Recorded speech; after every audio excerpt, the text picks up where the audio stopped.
Hi hello everybody welcome to Vikas commerce tutorials once again. ವಿದ್ಯಾರ್ಥಿಗಳೇ, ಇವತ್ತು ನಾವೇನು ಮಾಡ್ತಾ ಇದ್ದೀವಿ ಅಂದರೆ class 11 first P U C accountancy depreciation ಅಕೌಂಟಿಂಗನ್ನು ಇವತ್ತಿನ ಕ್ಲಾಸ್ನಲ್ಲಿ ಕಲಿಯುವ. Okay, so this is first P U C ವಿಡಿಯೋಗಳನ್ನು ಕೂಡ ನಾವು ಮಾಡ್ತಾ ಇರ್ತೀವಿ accountancy as well as business study, because ಅವ್ರದ್ದು ಎನ್ಯುವಲ್ ಎಕ್ಸಾಮ್ ಇರ್ತದ, ಅವ್ರಿಗೂ ಇಂಪಾರ್ಟೆಂಟ್ ಕ್ವಶನ್ಸ್ಗಳನ್ನು ನೀಡುವಂಥ ಎಲ್ಲ ಕೆಲಸಗಳನ್ನು ಮಾಡ್ತೀನಿ. ಸೊ ಇವತ್ತಿನ ಕ್ಲಾಸ್ನಲ್ಲಿ ಕ್ಲಾಸ್ 11 ಅಕೌಂಟೆನ್ಸಿ ಡೆಪ್ರಿಸಿಯೇಷನ್ ಅಕೌಂಟಿಂಗ್ ನಾವು ಯಾವ ರೀತಿ ಮಾಡಬೇಕು ಅನ್ನೋದನ್ನು ಕಲಿಯುವ. See there are two methods, one is written down value, another one is straight line method. So ಇವತ್ತಿನ ಕ್ಲಾಸ್ನಲ್ಲಿ ಈ ಸ್ಟ್ರೇಟ್ ಲೈನ್ ಮೆಥಡ್ ರಿಲೇಟೆಡ್ ಪ್ರಾಬ್ಲಮ್ಸ್ಗಳನ್ನು ಯಾವ ರೀತಿ ಮಾಡಬೇಕು ಅಂತೇಳಿ. ಸೊ ಸ್ಟ್ರೇಟ್ ಲೈನ್ ಮೆಥಡ್ನಲ್ಲಿ ಒಂದು ಮಷಿನ್ ಅಕೌಂಟನ್ನು ಪ್ರಿಪೇರ್ ಮಾಡಲಿಕ್ಕೆ ನಮಗೆ ಹೇಳ್ತಾರೆ ಅವರು, ಆಮೇಲೆ ಮತ್ತೊಂದು ಡೆಪ್ರಿಸಿಯೇಷನ್ ಅಕೌಂಟನ್ನು ನಾವು ಪ್ರಿಪೇರ್ ಮಾಡಬೇಕು.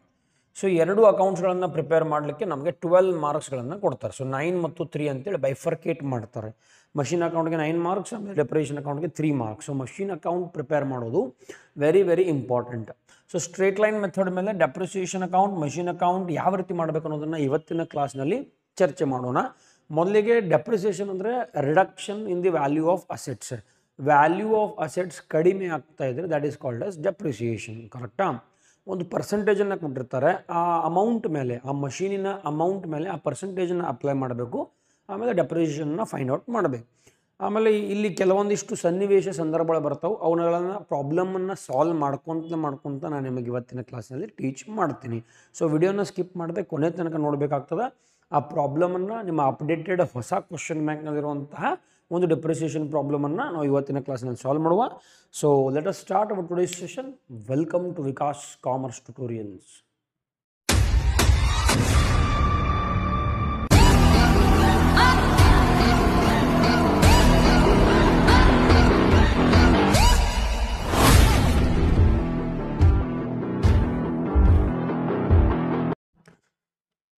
ಓಕೆ ವಿದ್ಯಾರ್ಥಿಗಳೇ, ನಿಮ್ಮ ಸ್ಕ್ರೀನ್ ಮೇಲೆ ಈಗ ಒಂದು ಕ್ವಶನ್ ಕಾಣ್ತಾ ಇದೆ. ಇದು updated question bank government of ಕರ್ನಾಟಕದಿಂದ ಬಂದಿರುವಂಥದ್ದು, ಅಂದರೆ ಶಾಲಾ ಶಿಕ್ಷಣ ಇಲಾಖೆಯಿಂದ ಬಂದಿರುವಂಥದ್ದು ಕ್ವಶನ್ ನಂಬರ್ 2. ಸೊ ಇದೇ ಕ್ವಶನ್ ಬ್ಯಾಂಕಿಂದನೇ ನಿಮಗೆ ಕ್ವಶನ್ಸ್ಗಳನ್ನು ಕೇಳಲಾಗ್ತದೆ, ಇದ್ರ ಬಿಟ್ಟು ಬೇರೆ ಕ್ವಶನ್ಸ್ಗಳನ್ನು ಕೇಳೋದಿಲ್ಲ. ಸೊ ಕ್ವಶನ್ ನಂಬರ್ 2 ನಾವು ಒಂದ್ಸಲ ನನಗೆ ಸಾಲ್ವ್ ಮಾಡುವಂಥ ಕೆಲಸವನ್ನು ಮಾಡುವ. ಮೊದಲನೇದಾಗಿ, on 1st April 2021 Someshwar company limited purchased a machine. ನಾನು ಕ್ವಶನನ್ನು ನೋಡ್ಕೊತ ಸಾಲ್ವ್ ಮಾಡ್ಕೊತ ಹೋಗ್ಬಿಡ್ತೀನಿ. On 1st April 2021 Someshwar company limited purchased a machine. ಒಂದು ಮಷೀನನ್ನು ಪರ್ಚೇಸ್ ಮಾಡ್ತಾ ಇದ್ದಾರೆ, ಅದರ ಬೆಲೆ ಎಷ್ಟಪ್ಪ ಅಂದರೆ 2 lakh. And spend ₹20,000 on its installation. 2 lakh ರೂಪಾಯಿ ಮಷೀನ್ ತೊಗೊಂಬಂದು ಅದನ್ನು ಇನ್ಸ್ಟಾಲ್ ಮಾಡಲಿಕ್ಕೆ 20,000 ಖರ್ಚು ಮಾಡ್ತಾ ಇದ್ದಾರೆ. ಸೊ ಎರಡೂ ಕೂಡಿಸಿದಾಗ 2,20,000 ರೂಪಾಯಿ ಆ ಮಷೀನ್ನ ವ್ಯಾಲ್ಯೂ. ಯಾವಾಗಲೂ ಫಸ್ಟ್ ಟೈಮ್ ಒಂದು ಮಷೀನನ್ನು ಪರ್ಚೇಸ್ ಮಾಡಿದಾಗ ಆ ಮಷೀನನ್ನು ಇನ್ಸ್ಟಾಲ್ ಮಾಡಲಿಕ್ಕೆ ಟ್ರಾನ್ಸ್ಪೋರ್ಟೇಷನ್ ಚಾರ್ಜಸ್ ಇದ್ದಿರಬಹುದು, ಅವೆಲ್ಲವನ್ನೂ ಕೂಡ ಆ್ಯಡ್ ಮಾಡಿ ಆ ಮಷೀನಿನ ವ್ಯಾಲ್ಯೂವನ್ನು ಫೈಂಡ್ ಮಾಡಲಾಗ್ತದೆ. ಸೊ 2 lakh ಪ್ಲಸ್ 20,000 ಇದನ್ನು ಕೌಂಟ್ ಮಾಡಬೇಕು. ಸೊ ಹಾಗಾಗಿ ಆ ಮಷೀನಿನ ವ್ಯಾಲ್ಯೂ ಈಗೇನಪ್ಪ ಅಂದರೆ 2,20,000 ರೂಪಾಯಿ. ಯಾವಾಗ ಪರ್ಚೇಸ್ ಮಾಡಿದ್ದಾರೆ? 1st April. ಸೊ ಈ ರೀತಿ ನಾವು ಮಷೀನ್ ಅಕೌಂಟನ್ನು ಪ್ರಿಪೇರ್ ಮಾಡಬೇಕಾಗ್ತದೆ. ಡೇಟ್ ಪರ್ಟಿಕ್ಯುಲರ್ಸ್ ಅಮೌಂಟ್, ಒಂದು ಡೆಬಿಟ್ ಸೈಡ್ ಮತ್ತೊಂದು ಕ್ರೆಡಿಟ್ ಸೈಡ್. ಸೊ ಇದನ್ನು ಹೆಂಗೆ ಸಾಲ್ವ್ ಮಾಡಬೇಕು? ಫಸ್ಟ್ ಲೈನನ್ನು ಫಸ್ಟ್ ನಾವು ಎಂಟ್ರಿ ಮಾಡ್ಕೊಂಡ್ಬಿಡೋಣ. ಮಷೀನನ್ನು ಪರ್ಚೇಸ್ ಮಾಡಿದರೆ, ಸೊ ಆ ಪರ್ಚೇಸ್ ಮಾಡಿರುವಂಥ ಎಂಟ್ರಿ. ಸೊ ಒಂದು ಮಷೀನನ್ನು ನಾವು ಪರ್ಚೇಸ್ ಮಾಡಿದಾಗ ಜರ್ನಲ್ ಎಂಟ್ರಿ ಯಾವ ರೀತಿ ಆಗ್ತದೆ? ಮಷೀನ್ ಕಮ್ಸ್ ಇನ್, ಹಾಗಾಗಿ machine account debit to cash account ಅಂತ ಕರಿತೀವಿ. Correct? Anything purchased, machine purchased, journal entry already ಕಲ್ತಿದ್ದೀರಿ. So debit what comes in? Machine comes in. Asset increases, ಹಾಗಾಗಿ ಮಷೀನ್.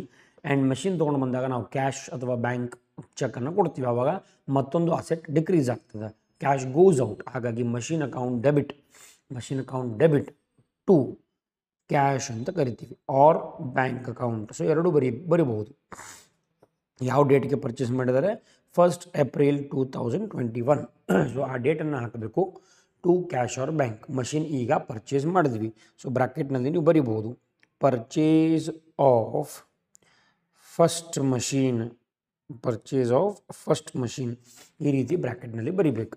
ಸೊ ಆ ಮಷೀನನ್ನು ಪರ್ಚೇಸ್ ಮಾಡಿರೋ amount 2 lakh plus 20,000 installation. So 2,20,000 ರೂಪಾಯಿ ಅದನ್ನು install ಮಾಡಲಿಕ್ಕೆ ನಾವು ಖರ್ಚು ಮಾಡಿರೋದು. ಸೊ 2,20,000 ರೂಪಾಯಿ ಮಷೀನ್ ವ್ಯಾಲ್ಯೂ ಆಗ್ತದೆ. ಈಗ ಈ ಇಯರ್ ಯಾವಾಗ ಕ್ಲೋಸ್ ಆಗ್ತದೆ? ಇಲ್ಲಿ ಬರೆದಿರ್ತಾರೆ, the accounts are closed on 31st March every year. 31st Marchಗೆ ಅಕೌಂಟ್ಸ್ ಕ್ಲೋಸ್ ಮಾಡಬೇಕು. ಹಾಗಾಗಿ ನಾವು ಇದನ್ನು ಈಗ ಕ್ಲೋಸ್ ಮಾಡಬೇಕಾದ್ರೆ 31/3 2021ಗೆ ಸ್ಟಾರ್ಟ್ ಆಗಿರೋ ಇಯರ್ 2022ಗೆ ಎಂಡ್ ಆಗ್ತದೆ. ಸೊ 31/3/2022 ಇಯರ್ ಎಂಡ್ ಮಾಡಬೇಕಾದ್ರೆ ಇಲ್ಲಿ ಅಕೌಂಟ್ ಕ್ಲೋಸ್ ಮಾಡಬೇಕಾಗ್ತದೆ ರೀ ನಾವು. ಅಂದರೆ ಇಯರ್ಸ್ ಮಾಡಬೇಕು, 1 ಇಯರ್ 2 3 4 ಅಂತೇಳಿ. ಸೊ ಈಗ ಫಸ್ಟ್ ಇಯರ್ ಇದ್ದೀನಿ ನಾನು, ಆ 31/3/2022 ನನ್ನ ಡೆಪ್ರಿಸಿಯೇಷನ್ ಕೊಟ್ಟು ಈ ಫಸ್ಟ್ ಇಯರನ್ನು ಕ್ಲೋಸ್ ಮಾಡಬೇಕು. ಅದಕ್ಕಿಂತ ಮುಂಚೆ ಈ ಡೇಟ್ ಒಳಗಡೆ ಏನಾದರೂ ಇನ್ಫಾರ್ಮೇಷನ್ ಅದನ ಅನ್ನೋದನ್ನು ಚೆಕ್ ಮಾಡಬೇಕು. ಈಗ ಸೆಕೆಂಡ್ ಲೈನ್ಗೆ ಬಂದರೆ 39/2022 ಈ ಡೇಟ್ ಅದ. ಬಟ್ ಈಗ 31/3/2022 ಇದು ಆದ ನಂತರ ಈ ಡೇಟ್ ಬರ್ತದೆ. ಇದು ಈ ಇಯರ್ ಒಳಗಡೆ ಬರೋದಿಲ್ಲ. 1/4 ಹಿಡ್ಕೊಂಡು 31/3/2022 ತನಕ ಈ ಡೇಟ್ ಎಲ್ಲಿಯೂ ಬರೋದಿಲ್ಲ. ಹಾಗಾಗಿ ನಾವು ಫಸ್ಟ್ ಈ ಅಕೌಂಟನ್ನು ಕ್ಲೋಸ್ ಮಾಡಬೇಕು, ಈ ಇಯರನ್ನು ಕ್ಲೋಸ್ ಮಾಡಬೇಕು. ಕ್ಲೋಸ್ ಮಾಡಬೇಕಾದ್ರೆ ಬೈ ಡೆಪ್ರಿಸಿಯೇಷನ್ ಅಕೌಂಟ್ ಅಂತ ಬರಿತೀವಿ. ಬ್ರಾಕೆಟ್ನಲ್ಲಿ 2,20,000 ಆ ಮಷೀನಿನ ವ್ಯಾಲ್ಯೂ, ಆಮೇಲೆ ಡೆಪ್ರಿಸಿಯೇಷನ್ ಪರ್ಸಂಟೇಜ್ ಎಷ್ಟದ, ಡೆಪ್ರಿಸಿಯೇಷನ್ ಪರ್ಸಂಟೇಜ್ ಇಲ್ಲಿ ಬರೋದ ನೋಡಿರಿ 10% per annum on straight line method. So ಹಾಗಾಗಿ 10%ಅನ್ನು ಕ್ಯಾಲ್ಕುಲೇಟ್ ಮಾಡಬೇಕು. 2,20,000 ಇಂಟು 10% ಅಂದಾಗ 22,000 ಆಗ್ತದೆ. 10% ಒಂದು 0 ಕಡಿಮೆ ಮಾಡಬೇಕು. So 22,000 is depreciation amount. ಈಗ ಇದನ್ನು ಕ್ಲೋಸ್ ಮಾಡಬೇಕು, ಇಯರ್ ವೈಸ್ ಮಾಡ್ಕೊತ ಹೋಗ್ಬೇಕು. 2022 ಇಲ್ಲಿಗೆ ಮುಗೀತು. 21-22 ಇಯರ್ ಕ್ಲೋಸ್ ಆಗ್ತದೆ. So 2,20,000 highest on debit side, same amount on credit side 2,20,000. 2,20,000 ಒಳಗಡೆ 822 ಅನ್ನು ಮೈನಸ್ ಮಾಡಿದರೆ ವಿ ವಿಲ್ ಗೆಟ್ 1,98,000. 1,98,000ಗೆ ನಾವು 31/3/2022 ಅಂತ ಹೆಡಿಂಗ್ ಕೊಟ್ಟು ಬೈ ಬ್ಯಾಲೆನ್ಸ್ ಕ್ಯಾರಿಡ್ ಡೌನ್ ಅಂತ ಬರೀಬೇಕು. ಓಕೆ, ಈಗ ಈ ಬ್ಯಾಲೆನ್ಸನ್ನು ನೆಕ್ಸ್ಟ್ ಇಯರ್ಗೆ ಬ್ರಾಡ್ ಡೌನ್ ಮಾಡ್ಕೊಳ್ಬೇಕು. ಅಂದರೆ 1/4/2022 ನೆಕ್ಸ್ಟ್ ಇಯರ್ ಸ್ಟಾರ್ಟ್ ಆಯ್ತು. 31/3ಕ್ಕೆ ಮುಗಿತ್ರಿ. ಸೊ 1/4/2022ಗೆ ಹೊಸ ವರ್ಷ ಪ್ರಾರಂಭವಾಗ್ತದೆ. ಅಕೌಂಟಿಂಗ್ ವರ್ಷ ಅಂತ ಕರಿತೀವಿ ಅದಕ್ಕೆ, accounting year. So 2 balance brought down ಆಗ್ತದೆ. ಈಗ ಆ 1,98,000ಅನ್ನು ನಾವು ಇಲ್ಲಿ ಕೆಳಗಡೆ ತೊಗೊಂಡು ಬರಬೇಕು. ಓಕೆ, ಸೊ ಈಗ 1/4/2022ಗೆ ಸ್ಟಾರ್ಟ್ ಆದಂಥ ಇಯರ್ 31/3/2023ಗೆ ಮುಗಿಬೇಕು. ಕರೆಕ್ಟಾ? 1/4/2022ಗೆ ಸ್ಟಾರ್ಟ್ ಆದಂಥ ಇಯರ್ 31/3/2023ಕ್ಕೆ ಮುಗಿಬೇಕು. ಸೊ ಈ ಡೇಟ್ ಒಳಗಡೆ ಏನಾದರೂ ಇನ್ಫಾರ್ಮೇಷನ್ ಅದನ್ನ ಅನ್ನೋದನ್ನು ನೋಡಬೇಕು. ಈಗ ನಾವು ಸೆಕೆಂಡ್ ಡೇಟ್ ನೋಡಿದ್ವಿ 39/2022. ಯಾವ್ದು ನೋಡಿದ್ವಿ? 39/2022. ಎಸ್, ಈ ಡೇಟ್ ಒಳಗಡೆನ ಇನ್ಫಾರ್ಮೇಷನ್ ಬರ್ತದೆ. ಸೊ ಹಾಗಾಗಿ ಈ ಡೇಟ್ಗೆ ಏನು ಆಗ್ಯದ ಅದು ಇಲ್ಲೇ ಎಂಟ್ರಿ ಆಗಬೇಕು. ಓಕೆ, ಇದನ್ನು ಈ ರೀತಿ ನಾನು ಕ್ಲೋಸ್ ಮಾಡ್ತೀನಿ ಫಸ್ಟು. ಸೊ ಆ 39/2022 ಅದು ಇದೇ ಇಯರ್ ಒಳಗಡೆ ಬರ್ತದೆ. ಹಾಗಾಗಿ ಆ ಇಯರ್ಗೆ ಏನು ಆಯಿತು ಅನ್ನೋದನ್ನು ನೋಡುವ. 30/9/2022 ಇಟ್ ಪರ್ಚೇಸ್ಡ್ ಅನದರ್ ಮಷೀನ್, ಎರಡನೇ ಮಷೀನ್, ಅನದರ್ ಮತ್ತೊಂದು ಮಷೀನ್ ಬಂತು. ಅದೆಷ್ಟು? 1,00,000 ರೂಪೀಸ್. ಸೊ ಹಾಗಾಗಿ ಅದನ್ನು ಎಂಟ್ರಿ ಮಾಡಬೇಕು. ಹೊಸ ಮಷೀನ್, ಮಷೀನ್ ಬಂದಾಗ ನಾವು ಕ್ಯಾಶ್ ಆರ್ ಬ್ಯಾಂಕ್ ಅಂತ ಬರ್ತಿದ್ದೀವಿ. ಅದೇ ರೀತಿ ಮತ್ತೊಂದು ಮಷೀನ್ ಬರ್ತದೆ ಯಾವಾಗ? 30/9/2022. ಹಾಗಾಗಿ to cash or bank account ಬ್ರಾಕೆಟ್ನಲ್ಲಿ ಪರ್ಚೇಸ್ ಆಫ್ ಸೆಕೆಂಡ್ ಮಷೀನ್, ಎರಡನೇ ಮಷೀನನ್ನು ಪರ್ಚೇಸ್ ಮಾಡಿದ್ವಿ. ಹಾಗಾಗಿ ಪರ್ಚೇಸ್ ಆಫ್ ಸೆಕೆಂಡ್ ಮಷೀನ್ ಎಷ್ಟಕ್ಕೆ ಪರ್ಚೇಸ್ ಮಾಡ್ತಾ ಇದ್ದೀವಿ? 1,00,000 ರೂಪೀಸ್. ಯಾವ ರೀತಿ ಫಸ್ಟ್ ಮಷೀನನ್ನು ಎಂಟ್ರಿ ಮಾಡಿದ್ವಿ ಅದೇ ರೀತಿ ಸೆಕೆಂಡ್ ಮಷೀನನ್ನು ಕೂಡ ಎಂಟ್ರಿ ಮಾಡಬೇಕು. ಸೊ ಸೆಕೆಂಡ್ ಮಷೀನ್ ನಮ್ಮ ಹತ್ರ ಬಂತೀಗ. ಈಗ ಅಗೇನ್ ಈ ಇಯರ್ ಕ್ಲೋಸ್ ಆಗಬೇಕಾಗಿರೋದು 31/3/2023. ಇದ್ರ ಒಳಗಡೆ ಇನ್ನೂ ಏನಾದರೂ ಇನ್ಫಾರ್ಮೇಷನ್ ಐತೆ ಅಂತ ಚೆಕ್ ಮಾಡೋಣ. 39 ಒಂದು ಇನ್ಫಾರ್ಮೇಷನ್ ಇತ್ತು, ಸೊ ಎಂಟ್ರಿ ಮಾಡಿದ್ವಿ. ಈ ಡೇಟ್ ಒಳಗಡೆ ಮತ್ತೇನಾದರೂ ಇನ್ಫಾರ್ಮೇಷನ್ ಅದ. ಸೊ ಇಲ್ಲಿಗೆ ಇದ್ವಿ ನಾವು 1,00,000 ತನಕ. ನೆಕ್ಸ್ಟ್ 1/1/2024. ನೆಕ್ಸ್ಟ್ ಡೇಟ್ ಯಾವುದದ? 1/1/2024. ಅಂದರೆ ಇದು ಡೇಟ್ ಆದ ನಂತರದ, ಹಾಗಾಗಿ ಇದ್ರ ಒಳಗಡೆ ಏನೂ ಇಲ್ಲ. ಸೊ ಇದನ್ನು 1/1/2024 ನೆಕ್ಸ್ಟ್ ಇಯರ್ ಒಳಗಡೆ ಮಾಡಬೇಕು ನಾವು. ಸೊ ಈ ವರ್ಷ ನಮ್ಮ ಕಡೆ ಏನು ಮತ್ತು ಇನ್ಫಾರ್ಮೇಷನ್ ಇಲ್ಲ. ಸೊ ಇನ್ಫಾರ್ಮೇಷನ್ ಇಲ್ಲ ಅಂದಾಗ ಆ ವರ್ಷ ನಾವು ಡೆಪ್ರಿಸಿಯೇಷನ್ ಕೊಟ್ಟು ಆ ವರ್ಷವನ್ನು ಕ್ಲೋಸ್ ಮಾಡಬೇಕು. ಸೊ ಹಾಗಾಗಿ ನಾನು ಈಗೇನು ಮಾಡ್ತೀನಿ? 31/3/2023. ಓಕೆ, 1/4/2022ಗೆ ಸ್ಟಾರ್ಟ್ ಆದಂಥ ಇಯರ್ 31/3/2023ಗೆ ಎಂಡ್ ಆಗ್ತದೆ. So by depreciation accounts. ನಮ್ಮ ಕಡೆ ಈಗ 2 ಮಷೀನ್ ಅದಾವ್ರಿ. ಇಲ್ಲದ, ಇದು ಒಂದು ಮಷೀನ್, ಇದು ಎರಡನೇ ಮಷೀನ್. ಸೊ ಎರಡೂ ಮಷೀನ್ ಮೇಲೆ ನಾವು ಡೆಪ್ರಿಸಿಯೇಷನ್ ಕೊಡಬೇಕು. ಈಗ ಫಸ್ಟ್ ನಾನು ಏನು ಮಾಡ್ತೀನಿ? ಫಸ್ಟ್ ಮಷೀನ್ ಮೇಲೆ ಡೆಪ್ರಿಸಿಯೇಷನ್ ಕೊಡ್ತೀನಿ. ಫಸ್ಟ್ ಮಷೀನಿನ ವ್ಯಾಲ್ಯೂ ಬಂದುಬಿಟ್ಟು 2,20,000. ರಿಟರ್ನ್ ಡೌನ್ ವ್ಯಾಲ್ಯೂ ಮತ್ತು ಸ್ಟ್ರೇಟ್ ಲೈನ್ ಮೆಥಡ್ ಇದೇ ಡಿಫ್ರೆನ್ಸ್ ಅದ. ರಿಟರ್ನ್ ಡೌನ್ ವ್ಯಾಲ್ಯೂ ಆ ವ್ಯಾಲ್ಯೂ ಕಡಿಮೆ ಡೆಪ್ರಿಸಿಯೇಷನ್ ಮೈನಸ್ ಮಾಡಿದ ನಂತರ ಏನು ಅಮೌಂಟ್ ಬರ್ತೋ ಅದ್ರ ಮೇಲೆ ಡೆಪ್ರಿಸಿಯೇಷನ್ ಕೊಡ್ತೀವಿ. ಆದರೆ ಸ್ಟ್ರೇಟ್ ಲೈನ್ ಮೆಥಡಲ್ಲಿ ಒರಿಜಿನಲ್ ಕಾಸ್ಟ್ ಅದರ ಒರಿಜಿನಲ್ ಅಮೌಂಟ್ ಎಷ್ಟದ ಅದ್ರ ಮೇಲೆ ಡೆಪ್ರಿಸಿಯೇಷನ್ ಮಾಡಬೇಕು. ಒರಿಜಿನಲ್ ಅಮೌಂಟ್ 2,20,000 ಅದ. So 2,20,000 into 10%. ಸೊ ಅಗೇನ್ 22,000 ಅಂತ ಬರ್ತದೆ. ನೆಕ್ಸ್ಟ್ 31/3/2023 ಮತ್ತೊಮ್ಮೆ ಯಾಕೆ ಬರ್ತಾ ಇದ್ದೀನಿ, ಬಿಕಾಸ್ ಎರಡನೇ ಮಷೀನ್ ಅದು ನಮ್ಮ ಕಡೆ. ಸೊ ಎರಡನೇ ಮಷೀನ್ ಮೇಲೆ ಕೂಡ ಡೆಪ್ರಿಸಿಯೇಷನ್ ಕೊಡಬೇಕು. ಸೊ ಬೈ ಡೆಪ್ರಿಸಿಯೇಷನ್ ಅಕೌಂಟ್ ಬ್ರಾಕೆಟ್ನಲ್ಲಿ ಎರಡನೇ ಮಷೀನಿನ ಅಮೌಂಟ್ ಎಷ್ಟು ಇಲ್ಲಿದೆ. Purchase of second machine 1,00,000 rupees. So 1,00,000 rupees. Depreciation percentage again 10% ಅನ್ನೋದ 10%. ಸೊ ಮತ್ತೊಂದು ಯಾಕೆ ಇಲ್ಲಿ ಇಂಟು ಹಾಕ್ತಾ ಇದ್ದೇನೆ ಅಂದರೆ ಮಂತ್ಸ್ 12 ತಿಂಗಳು ಆಗಂಗಿಲ್ಲ. 30/9 ಪರ್ಚೇಸ್ ಮಾಡಿರುವಂಥ ಮಷೀನ್ ನಾವು 31/3 ಇಯರ್ ಎಂಡ್ ಮಾಡ್ತಾ ಇದ್ದೀವಿ. ಸೊ 12 months ಆಗಂಗಿಲ್ಲ. ಹಾಗಾಗಿ ಕೌಂಟ್ ಮಾಡಬೇಕು. 30ನೇ ತಾರೀಕು ಇರೋದ್ರಿಂದ 9ನೇ ತಿಂಗಳನ್ನು ಹಿಡಿಯೋಂಗಿಲ್ಲ. 9th month should not be counted.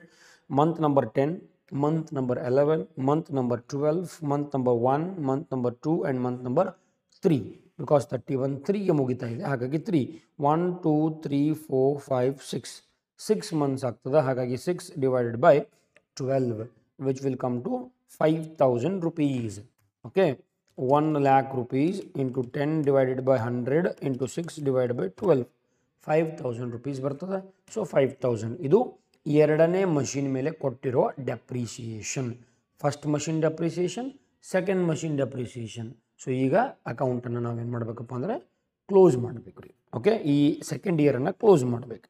So 31/3/2023 by balance carried down. Okay, so ಈಗ ಫಸ್ಟ್ ಈ ಕಡೆ ಟೋಟಲ್ ಮಾಡ್ಕೊಂಡು 1,98,000 ಪ್ಲಸ್ 1,00,000 2,98,000. ಈ ಕಡೆ ಕೂಡ 2,98,000 rupees. ಆ 2,98,000 ಒಳಗಡೆ ಈ 5,000 ಮತ್ತು 22,000 ಮೈನಸ್ ಆಗಬೇಕು. 2,98,000 ಮೈನಸ್ 5,000 ಮೈನಸ್ 22,000.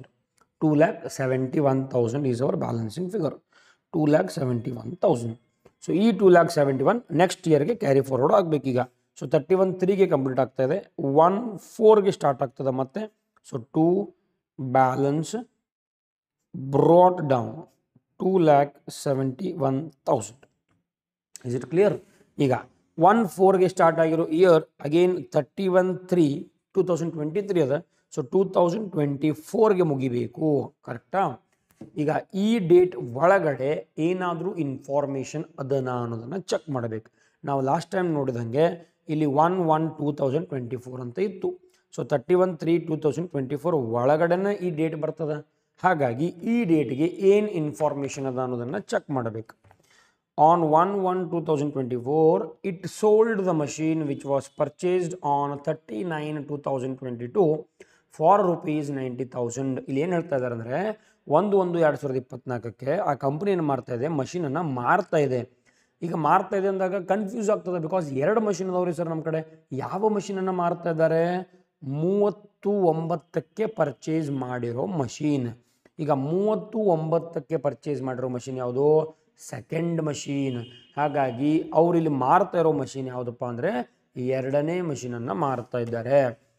ಪರ್ಚೇಸ್ ಮಾಡಿದಾಗ ನಾವು ಈ ಕಡೆ ಎಂಟ್ರಿ ಮಾಡಿದ್ದೀವಿ, ಮಾರಿದಾಗ ಅದನ್ನು ಕ್ರೆಡಿಟ್ ಸೈಡ್ ಎಂಟ್ರಿ ಮಾಡ್ತೀವಿ.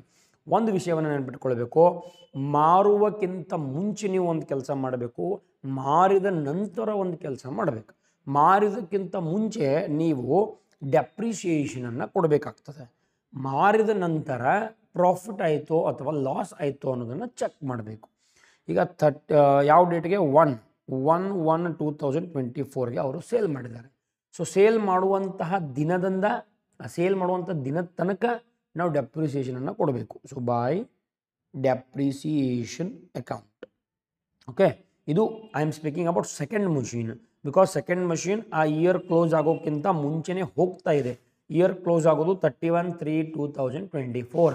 ಬಟ್ ಅವ್ರ machine ಮಾರಿದ್ದು 1/1/2024.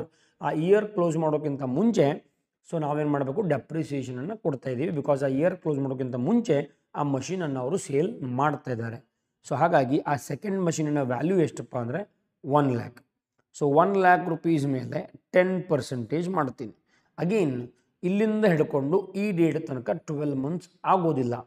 4th month 5th month, 6th, 7th, 8th, 9th, 10, 11, 12 1 count ಮಾಡಿಬಿಟ್ರೆ ಅದು ಸ್ಟಾರ್ಟ್ ಆಗ್ತದೆ. ಹಾಗಾಗಿ ಎಷ್ಟು ತಿಂಗಳಾಗ್ತದಪ್ಪ ಅಂದರೆ 9 ತಿಂಗಳುಗಳು ಆಗ್ತಾವ್ರಿ. ಓಕೆ, ಸೊ ಹಾಗಾಗಿ 1 lakh rupees into 10 divided by 100 into 9 divided by 12, 7,500 rupees depreciation. ಯಾವ ಮಷಿನ್ ಮೇಲೆ? ಸೆಕೆಂಡ್ ಮಷಿನ್ ಮೇಲೆ 7,500 ಡೆಪ್ರಿಸಿಯೇಷನ್. ಕರೆಕ್ಟ್. ಈಗ ಡೆಪ್ರಿಸಿಯೇಷನ್ ಕೊಟ್ಟ ನಂತರ ನೆಕ್ಸ್ಟ್ ಕೆಲಸ ಅದನ್ನು ಸೇಲ್ ಮಾಡಬೇಕು. So by cash or bank account ಬ್ರಾಕೆಟ್ನಲ್ಲಿ ಸೇಲ್ ಆಫ್ ಸೆಕೆಂಡ್ ಮಷೀನ್. ಯಾವ ರೀತಿ ಪರ್ಚೇಸ್ ಎಂಟ್ರಿ ಮಾಡಿದ್ವಿ ಅದೇ ರೀತಿ sale entry reverse opposite side ಹೋಗ್ತದೆ. ಎಷ್ಟಕ್ಕೆ ಮಾರಿದೀವಿಪ್ಪ ಅಂದರೆ ಅದನ್ನು 90,000 ರೂಪಾಯಿಗಳಿಗೆ ಆ ಒಂದು ಮಷೀನನ್ನು ಮಾರ್ತಾ ಇದ್ದೀವಿ. ಓಕೆ, ನಿಮಗೆ ಹೇಳಿದಾಗೆ ಮಷೀನನ್ನು ಮಾರೋಕ್ಕಿಂತ ಮುಂಚೆ ಡೆಪ್ರಿಸಿಯೇಷನ್, ಮಷೀನನ್ನು ಮಾರಿದ ನಂತರ ಪ್ರಾಫಿಟ್ ಆರ್ ಲಾಸ್ ಅನ್ನು ಚೆಕ್ ಮಾಡಬೇಕು. ಈಗ ಸೆಕೆಂಡ್ ಮಷೀನನ್ನು ನಾವು ಪರ್ಚೇಸ್ ಮಾಡಿದ್ದು 1 lakh rupees ಕೊಟ್ಟು. ಫಸ್ಟ್ ಇಯರ್ ನಾವು ಡೆಪ್ರಿಸಿಯೇಷನ್ ಎಷ್ಟು ಕೊಟ್ವಿ ಅನ್ನೋದನ್ನು ನೋಡಬೇಕು. 39 ಸೆಕೆಂಡ್ ಮಷಿನರಿ ಬಂತ್ರಿ. Second machinery depreciation 5,000. 1 lakh rupees ಅದ ರೀ second machine. 1 lakh rupees second machine. 5,000 ರೂಪಾಯಿ depreciation. So 5,000 minus second year depreciation ಎಷ್ಟು ಕೊಟ್ಟಿವಿ ಅನ್ನೋದನ್ನು ಕೂಡ ಚೆಕ್ ಮಾಡ್ಬೇಕ್ರಿ. ಸೆಕೆಂಡ್ ಇಯರ್ ಡೆಪ್ರಿಸಿಯೇಷನ್ ಎಷ್ಟು ಕೊಟ್ಟಿವಿ ನೋಡ್ರಿ. ಇಲ್ಲದ second year depreciation first year 5,000, second year again 1 lakh rupees ಅಂದ್ರೆ ಅದು second machine 7,500. So 7,500 1 lakh rupees ಒಳಗಡೆ ಒಂದು ಇಯರ್ ಡೆಪ್ರಿಸಿಯೇಷನ್ 5,000, ಮತ್ತೊಂದು ಇಯರ್ದ ಡೆಪ್ರಿಸಿಯೇಷನ್ 7,500. ಹಾಗಾಗಿ 1 lakh minus first year depreciation 5,000 minus second year depreciation 7,500. So ಎಷ್ಟು ಬರ್ತದೆ? 87,500. ಸೊ 1 lakh rupees ಮಷೀನನ್ನು 87,500ಕ್ಕೆ ಮಾರ್ತಾ ಇದ್ದೀವಿ ಅಂದರೆ, ಸಾರಿ 87,500 ಇದು current value. I am extremely sorry. 87,500 ಇದು ಕರೆಂಟ್ ಪೊಸಿಷನ್ ಅಥವಾ ಕರೆಂಟ್ ವ್ಯಾಲ್ಯೂ, ಈಗಿನ ಮಷೀನಿನ ವ್ಯಾಲ್ಯೂ. ಇದನ್ನು ನಾವು ಎಷ್ಟಕ್ಕೆ ಮಾರಿದ್ವಿ ಅನ್ನೋದು ಕ್ವಶನ್ದಾಗ ಬರೆದಿರ್ತಾರೆ ಅವರು. For ₹90,000 1/1/2024 it sold the machine purchased on 39/2022 for ₹90,000. So 87,500 ರೂಪಾಯಿ ಮಷೀನನ್ನು ಅವರು 90,000ಕ್ಕೆ ಮಾರ್ತಾ ಇದ್ದಾರೆ. ಈಗ ನಮಗೆಲ್ಲ ಅನ್ನಿಸ್ಬೋದು 1 lakh rupees ಮಷೀನನ್ನು 90,000 ಮಾರಿದಾಗ ಲಾಸ್ ಆಯಿತು. ಇಲ್ಲ, ಆ ಮಷೀನ್ ಒಳಗಡೆ 2 ವರ್ಷ ನೀವು ಯೂಸ್ ಮಾಡಿರ್ತೀರಿ. ಯೂಸ್ ಮಾಡೋದಕ್ಕಾಗಿ ಡೆಪ್ರಿಸಿಯೇಷನ್ ಮೈನಸ್ ಮಾಡಿರಿ 87,500 ನಮಗೆ ಸಿಗ್ತದೆ. ಸೊ ಆ 87,500 ರೂಪಾಯಿ ಮಷೀನನ್ನು 90,000ಕ್ಕೆ ಮಾರ್ತಾ ಇದ್ದಾರೆ, ಜಾಸ್ತಿ ಬೆಲೆಗೆ ಮಾರ್ತಾ ಇದ್ದಾರೆ. ಸೊ ನಮಗೆ 2,500 ರೂಪಾಯಿ ಪ್ರಾಫಿಟ್ ಆಗ್ತದೆ. ಸೊ ಆ ಪ್ರಾಫಿಟನ್ನು ನಾವು ಡೆಬಿಟ್ ಸೈಡ್ ಸೇಮ್ ಡೇಟ್ 1/1/2024ಗೆ to profit and loss account ಅಂತ ಬರೆದು ಬ್ರಾಕೆಟ್ನಲ್ಲಿ ಪ್ರಾಫಿಟ್ ಅಂತ ಬರಿಬೋದು. ಎಷ್ಟು ಪ್ರಾಫಿಟ್ ಆಯಿತು? 2,500 ರೂಪಾಯಿ ಪ್ರಾಫಿಟ್ ಆಗ್ತಾಯಿದೆ. ಸೊ ಈ ರೀತಿ ಎಂಟ್ರಿ ಮಾಡಬೇಕು. ಓಕೆ, ಒಂದು ಮಷೀನ್ ಹೋಗ್ತಾ ಇರುವಾಗ ಹೋಗೋಕ್ಕಿಂತ ಮುಂಚೆ ಅದಕ್ಕೆ ಡೆಪ್ರಿಸಿಯೇಷನ್ ಕೊಡ್ರಿ, ಅದನ್ನು ಮಾರಬೇಕು, ಮಾರಿದ ಎಂಟ್ರಿ ಮಾಡಿರಿ. ಅದಾದ ನಂತರ ಪ್ರಾಫಿಟ್ ಆಯಿತು ಲಾಸ್ ಆಯಿತು. ಪ್ರಾಫಿಟ್ ಆಯಿತು ಲಾಸ್ ಆಯಿತು ಹೆಂಗೆ ಮಾಡಬೇಕು?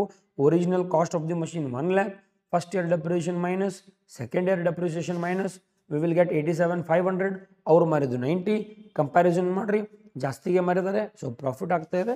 ಪ್ರಾಫಿಟ್ ಎಂಟ್ರಿ ಇಲ್ಲಿ ಒಂದು ಮಾಡ್ಕೊಂಡ್ಬಿಡ್ಬೇಕು. ಓಕೆ, ಸೊ ಈಗ second machine out of your business, but still first machine ನಮ್ಮ ಹತ್ರ ಅದ, purchase of first machine. So ಹಾಗಾಗಿ ಅದ್ರ ಮೇಲೆ ಡೆಪ್ರಿಸಿಯೇಷನ್ ಮಾಡಬೇಕು. ಅಗೇನ್ ಇಯರ್ ಎಂಡಿಗೆ ಹೋಗ್ಬೇಕು ನಾವು.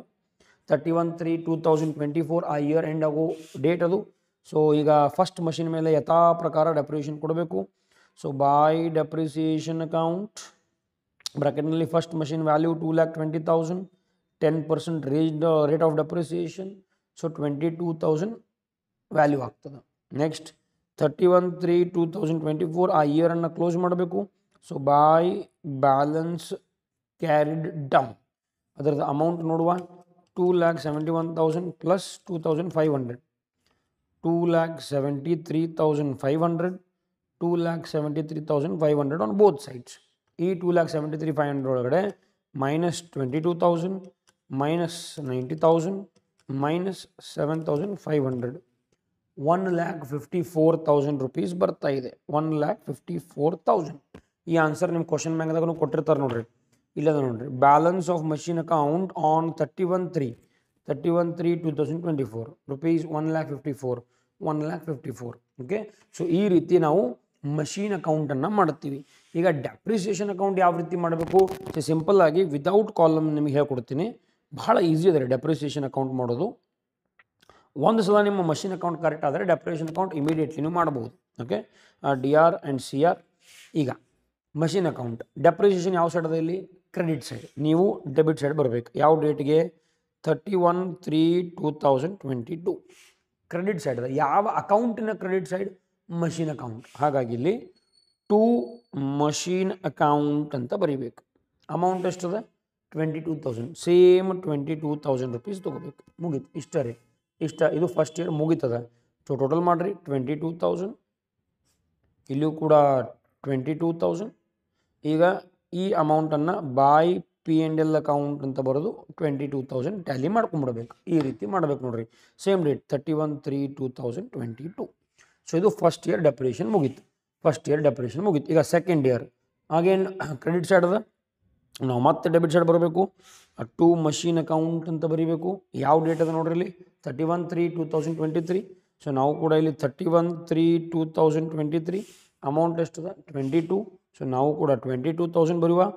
ಈ ವರ್ಷದಲ್ಲಿ ಮತ್ತೊಂದು ಸಲ ಡೆಪ್ರಿಷನ್ ಅದ, ಬಿಕಾಸ್ ಎರಡನೇ ಮಷಿನ್ ಬಂತು. ಹಾಗಾಗಿ ಮತ್ತೊಂದು ಸಲ 31/3/2023 ಮತ್ತೊಂದು ಸಲ ಟು ಮಷೀನ್ ಅಕೌಂಟ್ ಅಂತ ಬರೀಬೇಕು. 2 ಸಲ ಬರಿತೀನಿ, ಬಿಕಾಸ್ 2 ಸಲ ಡೆಪ್ರಿಷಿಯೇಷನ್ ಆಗ್ಯದ. ಅದು ಅಮೌಂಟ್ ಬಂದುಬಿಟ್ಟು 5,000. ಸೊ ಎರಡು ಕೂಡಿಸಿದಾಗ ವಿ ಆಮ್ ಗೆಟಿಂಗ್ 27,000. ಇಲ್ಲಿಯೂ ಕೂಡ ನಾವು 27,000 ಅಂತ ಬರಿತೀವಿ. 31/3/2023ಗೆ ಬೈ P&L ಅಕೌಂಟ್ ಅಂತ ಬರೋದು 27,000 ಟ್ಯಾಲಿ ಮಾಡ್ಕೊಂಡು ಬಿಡಬೇಕು. ಓಕೆ, ಈ ರೀತಿ. ಆಮೇಲೆ ಥರ್ಡ್ ಇಯರ್ಗೆ ಬರ್ತೀನಿ. ಥರ್ಡ್ ಇಯರ್ ಕೂಡ 2 ಡೆಪ್ರಿಸಿಯೇಷನ್, ಇಲ್ಲೊಂದದ, ಇಲ್ಲೊಂದದ. 1/1/2024 ಅದ. ಹಾಗಾಗಿ 1/1/2024 ಟು ಮಷೀನ್ ಅಕೌಂಟ್ ಅದಿರೋದು 7,500. ಮತ್ತೊಂದು ಡೆಪ್ರಿಸಿಯೇಷನ್ ಅದ, that is on 31/3/2024. So 31/3/2024 to machine account. ಅಂದರೆ ಆ ಇಯರ್ನಲ್ಲಿ 2 ಸಲ ಡೆಪ್ರಿಸಿಯೇಷನ್ ಆಯಿತು. ಹಾಗಾಗಿ ಇಲ್ಲಿಯೂ 2 ಸಲ ಬಂತು, ಇಲ್ಲಿಯೂ 2 ಸಲ ಬಂತು. Depreciation amount 22,000. 22 + 7 29,500. ಇಲ್ಲಿಯೂ ಕೂಡ 29,500. 31/3/2024 ಬೈ P&L ಅಕೌಂಟ್ 29,500. ಈ ರೀತಿ ನಾವು ಅಮೌಂಟನ್ನು ಬರೀಬೇಕು. ಇಷ್ಟ ಡೆಪ್ರಿಸಿಯೇಷನ್ ಅಕೌಂಟ್ ರೀ. ಇದನ್ನು ಕಾಲಮ್ದಾಗ ನೀವು ಸಿಸ್ಟಮೆಟಿಕ್ಕಾಗಿ ಹಾಕ್ಕೊಳ್ಬೇಕು. Date particulars amount, credit side, debit side ಮತ್ತು ಕ್ರೆಡಿಟ್ ಸೈಡ್. ಈ ರೀತಿ ಡೆಪ್ರಿಸಿಯೇಷನ್ ಅಕೌಂಟ್. ಇದಕ್ಕೆ 9 ಮಾರ್ಕ್ಸ್ ಇರ್ತದೆ, ಇದಕ್ಕೆ 3 ಮಾರ್ಕ್ಸ್ ಇರ್ತದೆ. ಸೊ ಇದು ಸ್ಟ್ರೇಟ್ ಲೈನ್ ಮೆಥಡ್. ಇದನ್ನು ಭಾಳ ಚೆನ್ನಾಗಿ ಪ್ರಾಕ್ಟೀಸ್ ಮಾಡಬೇಕು. ಈಗ ನೀವು ಮಾಡಲಿಲ್ಲ ಅಂದರೆ ಅಟ್ಲೀಸ್ಟ್ ಮುಂದೆ BComನಲ್ಲಿ ಅಥವಾ ನೀವು ಏನಾದರೂ CA CS courses, competitive exams ಅಲ್ಲೆಲ್ಲ ಬರ್ತದೆ ರೀ. ಹಾಗಾಗಿ ದಿಸ್ ಈಸ್ ವೆರಿ ಇಂಪಾರ್ಟೆಂಟ್. ಇದನ್ನು ನೀವು ಚೆನ್ನಾಗಿ ಪ್ರಾಕ್ಟೀಸ್ ಮಾಡಬೇಕು. ಅರ್ಥ ಆಯಿತು ಅನ್ಕೋತೀನಿ. ಎಲ್ಲೆಲ್ಲಿ ನಿಮ್ಗೆ ಕನ್ಫ್ಯೂಸ್ ಆಗ್ತದೆ, ಅರ್ಥ ಆಗಿಲ್ಲ, ಅಲ್ಲಿ ಪಾಸ್ ಮಾಡಿ ರಿವೈಂಡ್ ಮಾಡಿ ವಿಡಿಯೋನ ನೋಡಿರಿ. ಆಮೇಲೆ ಫಸ್ಟ್ ಇಯರ್ ಅಕೌಂಟೆನ್ಸಿ ರಿಲೇಟೆಡ್ ನಿಮಗೆ ಏನಾದರೂ ಬೇಕಿದ್ದಲ್ಲಿ ಕಮೆಂಟ್ ಸೆಕ್ಷನಲ್ಲಿ ನಮಗೆ ಕಮೆಂಟ್ ಮಾಡಿ ತಿಳಿಸಿ ನಿಮ್ಗೆ ಯಾವೆಲ್ಲ ಕಾನ್ಸೆಪ್ಟ್ಸ್ ಬೇಕು ಅಂತೇಳಿ. ಸೊ BRS ಫೈನಾನ್ಷಿಯಲ್ ಸ್ಟೇಟ್ಮೆಂಟ್ಸ್ ಎಲ್ಲವನ್ನೂ ಕೂಡ ನಾನು ಮಾಡುವಂಥ ಪ್ರಯತ್ನವನ್ನು ಮಾಡ್ತೀನಿ ಮುಂದೆ ಬರುವಂಥ ಕ್ಲಾಸಸ್ಗಳಲ್ಲಿ. So thank you for watching Vikas commerce tutorials. Thank you.